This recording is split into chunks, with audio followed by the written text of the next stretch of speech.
सर्वांना हरिओम.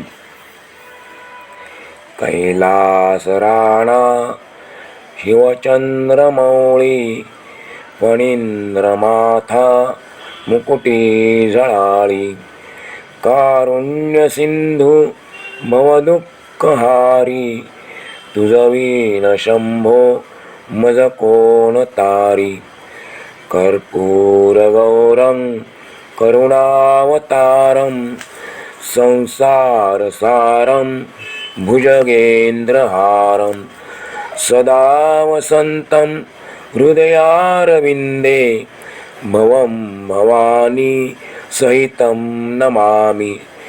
करचरणकृतं वा कायजं कर्मजं वा श्रवणनयनजं वा मानसं वापराधं विहितं वा सर्वमेतच्क्षमस्व. जय जय करुणाब्दे श्री महादेव शंभो. आपल्या मराठी वर्षामध्ये प्रत्येक महिन्यामध्ये 2 शिवरात्र असतात.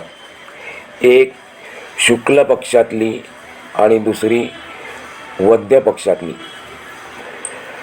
या सर्व शिवरात्रींचं महत्त्व आहेच, परंतु माघ महिन्यात जी शिवरात्र येते, वद्य पक्षातली जी शिवरात्र येते, त्या शिवरात्रीचं विशेष महत्त्व आहे आणि म्हणून या शिवरात्रीला महाशिवरात्र असे म्हटले गेले आहे. शिव शब्दाचे अनेक अर्थ आहेत. आपण शिव याचा अर्थ भगवान शंकर घेतो, तो तर आहेच, पण आणखीनही बरेच अर्थ आहेत. आज आपण शिव म्हणजे नेमकं काय ते समजून घेऊया.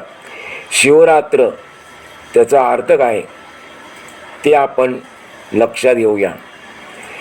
सुरुवातीला आपण शिव काय आहे हे समजून घेऊ. शिव म्हणजे कोणी व्यक्ती नाही, तर ती समस्त सृष्टी आहे. शिव हे आकाश तत्व आहे, चेतन आहे, ज्यातून सर्व काही निर्माण झाले, जो सर्वांचे पालन पोषण करतो आणि ज्याच्यामध्ये सर्व काही विलीन होते, तो शिव आहे. शिवतत्वापासून आपण वेगळे होऊ शकत नाही, कारण ते ब्रह्मांडाचे प्रतीक आहे. शिव शब्दामध्ये 3 अक्षर आहेत. दिसायला 2 दिसतात, पण त्यामध्ये 3 अक्षर आहेत. पहिलं अक्षर आहे श, दुसरं आहे ई म्हणून तो शी झाला, आणि तिसरा आहे व. या 3 अक्षरांचे अर्थ वेगवेगळे आहेत. श म्हणजे शरीर, ई म्हणजे ईश्वर, आणि व म्हणजे वायू म्हणजेच गती. शिव म्हणजे प्राणशक्ती व गतियुक्त शरीर. शिव शब्दातून ई काढून टाकले तर शव शिल्लक राहते, आणि शव म्हणजे प्रेत. म्हणून जे शिवतत्वासह आहे ते शिव, आणि ज्याच्याशिवाय, त्या तत्वाशिवाय जे काही आहे ते शव. म्हणून शिवतत्व पवित्र, अव्यक्त आणि सर्व समावेशक आहे.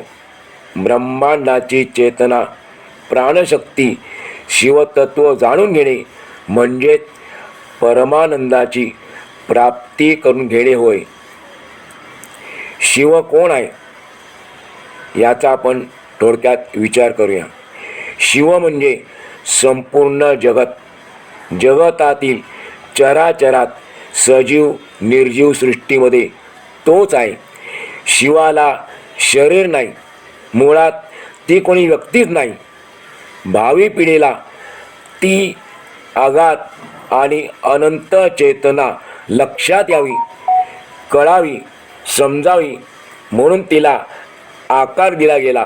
नाहीतर शिव निराकार आहे, ज्याच्यापासून सर्वांची निर्मिती होते, जो सर्वांचे पालन पोषण करतो आणि ज्याच्यात सर्व सृष्टी सामावून जाणार आहे, ते तत्व म्हणजे शिवतत्व आहे.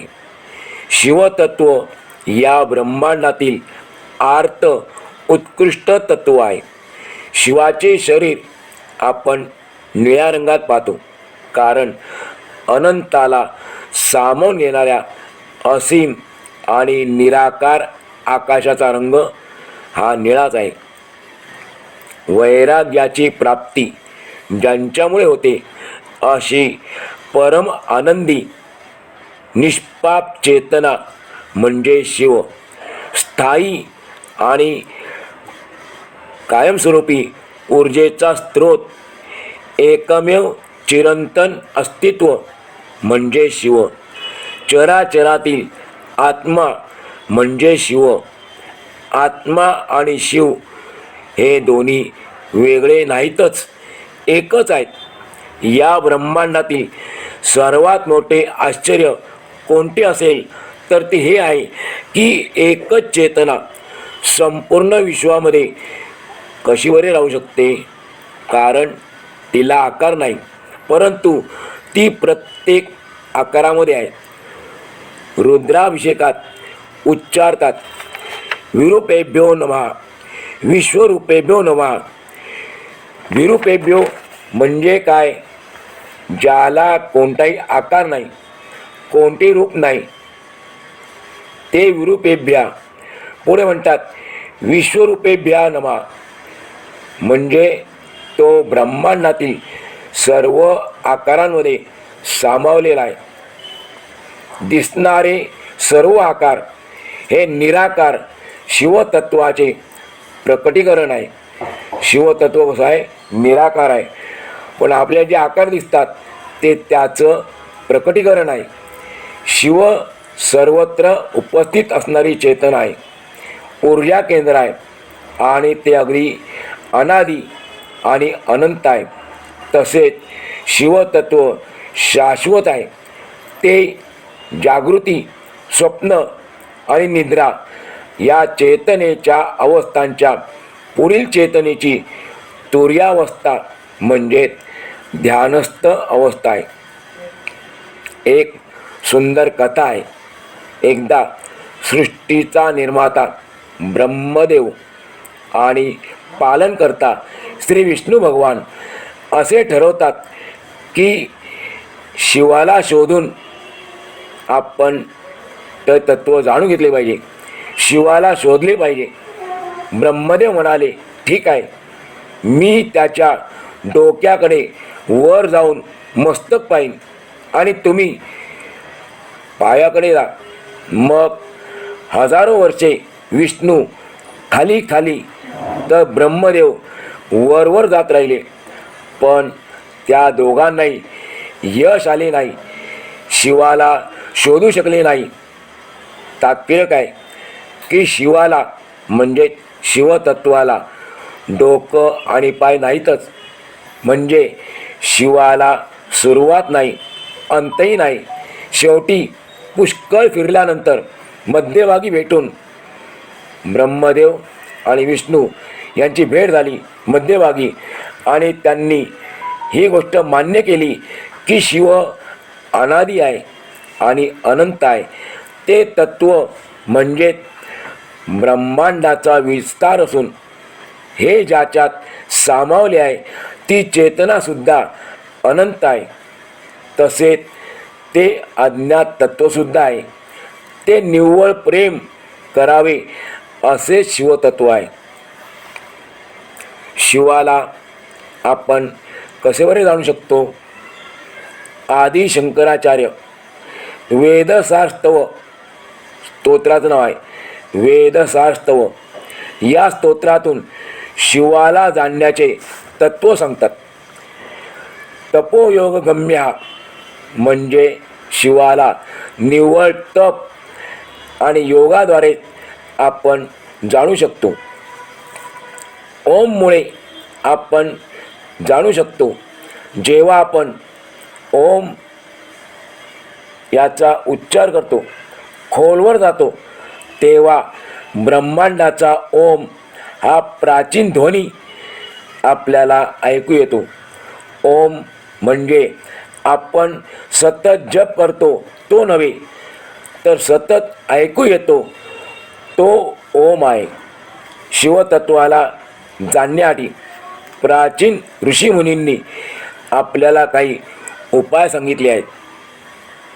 पहिला आहे अन्वोपाय, म्हणजे अहंकारावर उपाय करणे, अहंकाराचा त्याग करणे नाही. दुसरा अन्वचा अर्थ आहे ध्यान करणे. पुढचा उपाय आहे सक्तोपाय, म्हणजे मौन राहून आपल्या शरीरातील शक्ती केंद्र जी आहेत त्या शक्ती केंद्रांना जागृत करणे. आणि पुढचा उपाय आहे संभवोपाय. संभवोपाय अर्थात स्वतःच्या विचारांपासून आपण दूर राहणे. पुढे आपल्याला सांगतात शंकराचार्य, शिवतत्व कसे आहे. श्रुती ज्ञानगम्या, म्हणजे निव्वळ गाढ ध्यानामध्ये आपण श्रुतीचे वेदांचे सखोल ज्ञान प्राप्त करू शकतो. श्रुतीच्या या ज्ञानामुळे आपण शिवतत्व जाणू शकतो. योगशास्त्राशिवाय शिवाचा अनुभव येणार नाही. निव्वळ शारीरिक असणे म्हणजे ज्ञान नाही. निव्वळ शारीरिक असणे म्हणजे ध्यान नाही. ध्यानावस्थेमध्ये शिवाचा अनुभव प्राप्त होणे म्हणजे योग आहे, जो आपल्याला आतून खूप छान अनुभव देतो. आपल्या चेतनेच्या 3 अवस्था आहेत, जागृती, स्वप्न आणि निद्रा. त्याचप्रमाणे आणखीन एक 4थी अवस्था आहे, जिथे आपण ना जागे असतो, ना स्वप्न पाहत असतो आणि झोपलेलेही नसतो.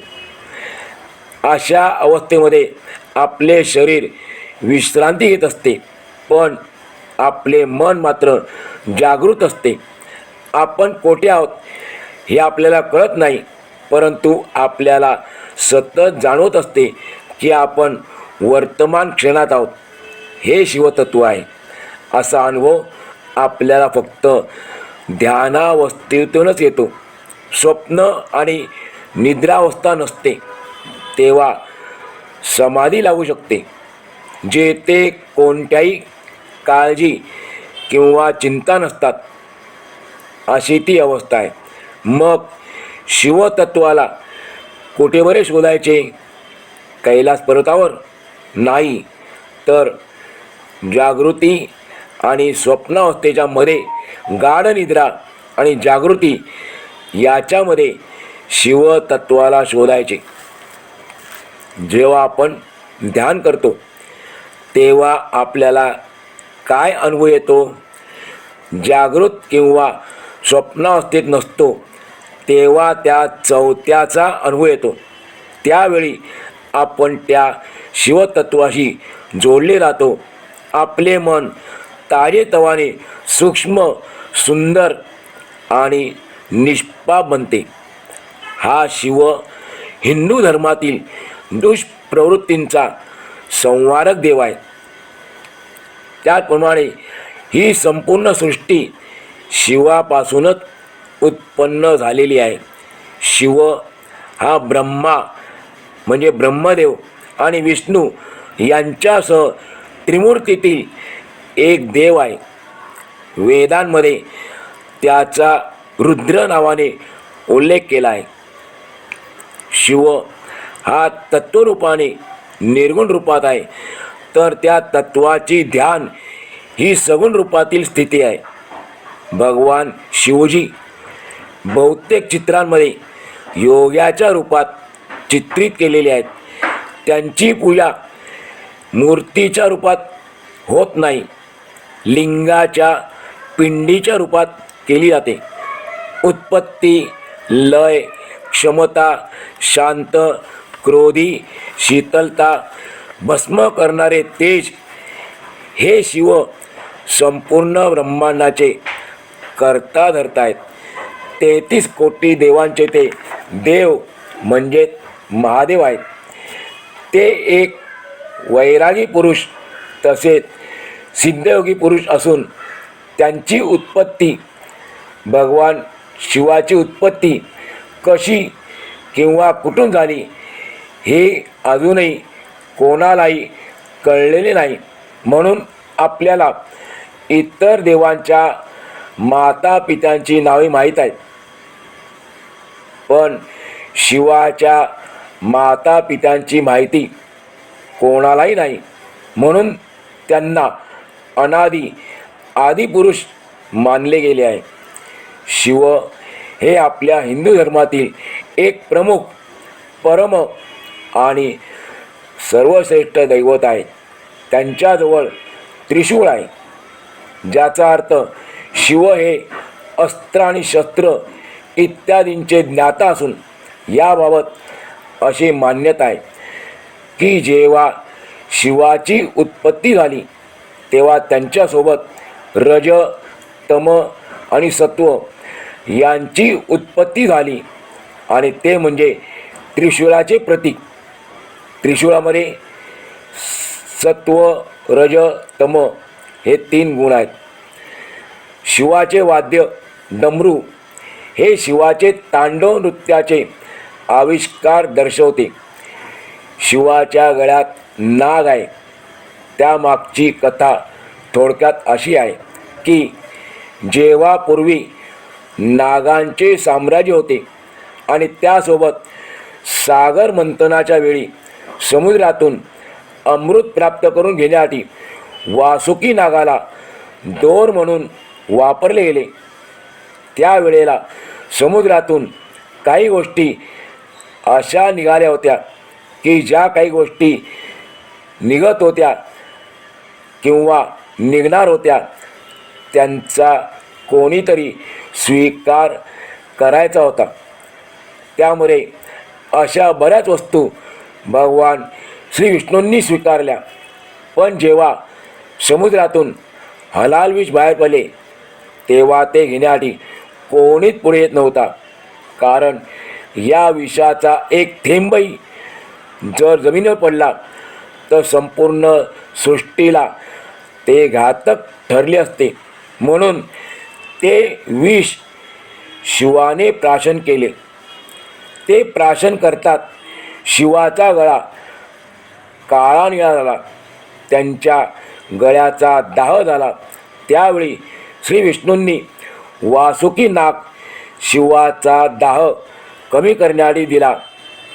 तेव्हा शिवाचा दाह काही प्रमाणात शांत झाला आणि म्हणून अमृत पितो तो देव, अमृत पितो तो देव आणि विष पितो तो महादेव. शिव हे भोळ्या आणि सहज कुणालाही मागेल ते वर देणाऱ्या स्वभावाचे आहेत. म्हणून सर्व हिंदू दैवताप्रमाणे राक्षसही शिवाकडे वरदान मागतात आणि भगवान शिवसुद्धा भोळेपणाने सहजगत्या त्याला वर देऊन टाकतात. म्हणून ते भोलेनाथ आहेत. त्याचबरोबर शिवाचे खरे वास्तव्य कैलासात नाही, तर खरे वास्तव्य कुठे आहे? स्मशानात आहे. आणि ते स्वतः वैरागी स्वरूपात राहून आपल्या अंगाला आपल्या भक्तांच्या प्रेताचे भस्म लावून घेतात. म्हणून भस्मांग रागाय अशी त्यांची ओळख आहे. या शिवतत्वाचे संपूर्ण वर्णन करणे अगदी अशक्य आहे. आपण जो ओम नमः शिवाय हा पंचाक्षरी मंत्र म्हणतो तो पंचाक्षरी तर आहेच, पण परिणामकारक असा अत्यंत प्रभावी मंत्र आहे. ओम नमः शिवाय, ओम नमः शिवाय, ओम नमः शिवाय. आज आपण या ठिकाणी आजचा पूर्ण करू.